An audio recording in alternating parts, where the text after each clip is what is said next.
Hey there, Noble! It's me, it's Mr. Wilbur. It's a me for all you N64 fans out there. Alright, what's going on? It is Tuesday, May 5th. We're talking about Tuesday. What about Tuesday? What about Tuesday are we talking for? What is this that we are talking today for the Tuesday? What? Well, I would like to talk about how absolutely beautiful it's been outside. Past few days have been perfect.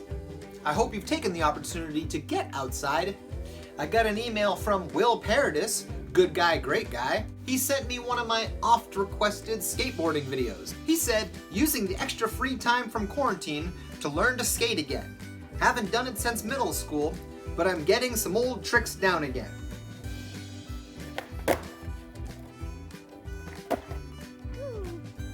Well, you're doing significantly better than I can.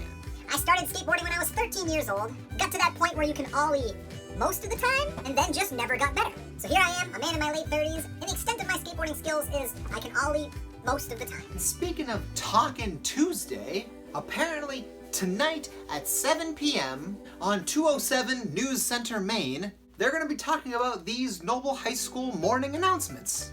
Tomorrow on 207, one thing students probably never thought they would miss when they left school almost 2 months ago, morning announcements. Kids at Noble High School in North Berwick still get their morning announcements every day. That's crazy. So yeah, make sure to tune in at 7 and check it out. Huge thanks to Madame Liz Croston for reaching out to them and telling them they should watch these ridiculous videos. Now, since we've been talking about course registration this week, I have a special message to you from Miss Thompson. Hello, Governor. I am not good at accents at all. Any kind of accent I try to do, even if it's British, it ends up sounding like Jamaican. I love everything British, even Harry Potter. Nope, not gonna do it. I really love it. So, I made a class for it. Make sure to sign up for the Magic and Mayhem elective next year. Basically, we read all 7 books and analyze them. We look behind the names that Rowling chose for everything, from charms to character names to places. Why did she name Harry's owl Hedwig? Where does Avada Kedavra originate? We'll even analyze some parts of the films. Students going on the England and Scotland tour are highly recommended to take this course, but it's not necessary. Let me know if you have any questions. Cheers, Miss Thompson. So that class sounds awesome. Got the Harry Potter books right up there. If you haven't read them before, what are you waiting for? Take this class, they'll be reading them all there. And now, the next thing I want to talk about on Tuesday. Yesterday I gave you a big extended hot take on how you should watch the Star Wars films. Now I have a hot tip for you. Don't buy yogurt anymore. Make it yourself. Alright, so here's the deal. I love yogurt, I eat it all the time. As anybody who has ever seen me eat lunch at school knows, it's usually yogurt. But why buy something when you can make it yourself? Not only does it taste better, but you feel cooler when you make something yourself. There are lots of different ways you can make yogurt. You can use an Instapot if you have one of those, but if you don't, then you want to make it like Mr. Wilbur, all you need a big old pot, you need some milk, you need a thermometer, a stove, and a cooler. And you need a little leftover yogurt. You need leftover yogurt because all you're doing is propagating bacteria. Yogurt is made when good, healthy, friendly bacteria get into milk, heat up all the sugars, and turn it into lactic acid. The very first step is taking the leftover yogurt and putting it on the counter so that during this whole process it can come up to room temperature. Once it's at room temperature, all of the little microbes will wake up. You're going to want to put this on a pretty low heat because you do not want to scorch the milk on the bottom of the pan. You're going to want to stir frequently to make sure nothing burns at the bottom. So we're heating the milk up to 180 degrees. Supposedly that helps to uncoil a bunch of the proteins, making your yogurt thicker. I don't know. It's what I've always done. It works. I have a couple thermometers. I have this one, which is used for like candy making and stuff, but I actually prefer this one. Even though it's not as accurate, it's so much easier to read. And it just goes right in. you don't have a thermometer, that's not 100% necessary. Just wait till it starts to simmer. Making yogurt is a lot of waiting. It's a little tedious. In the meantime, make sure you get a bunch of containers. You don't have to make an entire gallon like I do. But if you end up turning your yogurt into Greek yogurt like I do, you're going to turn whatever amount of yogurt you have into about half that amount of Greek yogurt. As the temperature starts to creep up, you'll start to see things start to steam in here. And here we are, we're above 180 degrees. This is what it looks like. And I guess it's not quite simmering, but it's very, very steamy. Kill the heat. You could just leave it here and let it cool down on its own to 110 degrees, but I am impatient. Alright, this ought to pick up the pace a little bit on it cooling down.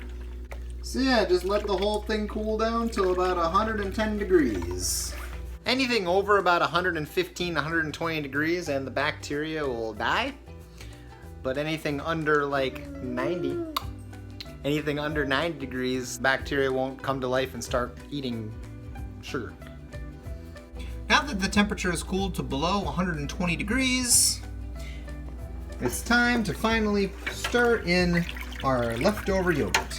The yogurt and just goes in the pot. Right in. At this point, your yogurt has warmed up to room temperature. All of your active cultures have become active again.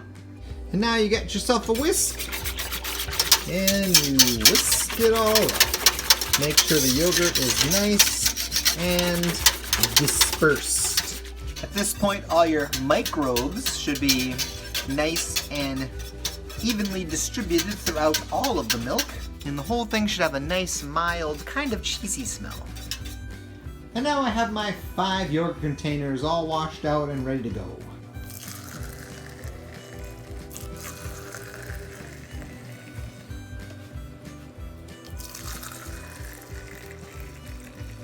Well, I made a huge mess, but the yogurt is all in the containers now.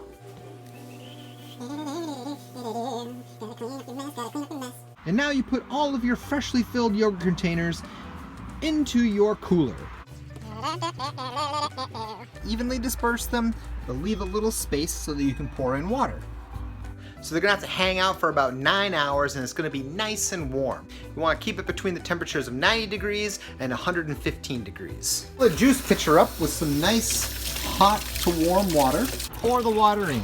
It should be the temperature of a nice warm bath. I try to have the water level be about 3/4 of the way up the yogurt containers. Remember, we want the temperature to be nice and warm.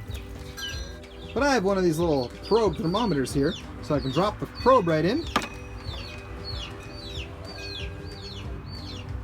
Remember, we're looking for the temperature to be somewhere between 90 and 115, and 105 is pretty good. Close her up. And let it hang out for about 9 hours. Usually I do that right before I go to bed, and then first thing in the morning is when the yogurt is done. After 9 or 10 hours, take the yogurt out and pop it in the fridge. Once it's cooled down for a few more hours, it's good to go.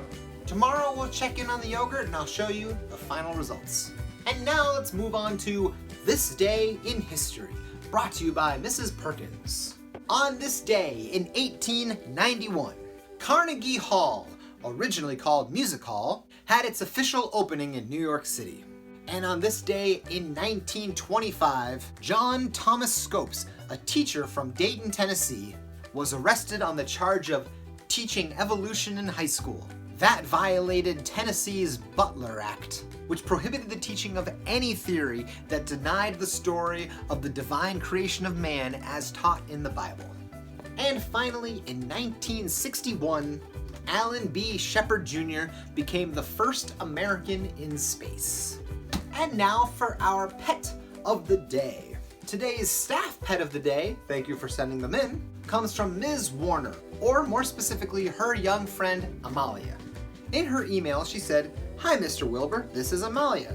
I live with Miss Warner. This is my cat, Adelaide. She was rocking the Elastic Band. She looks like she's trying to play the guitar."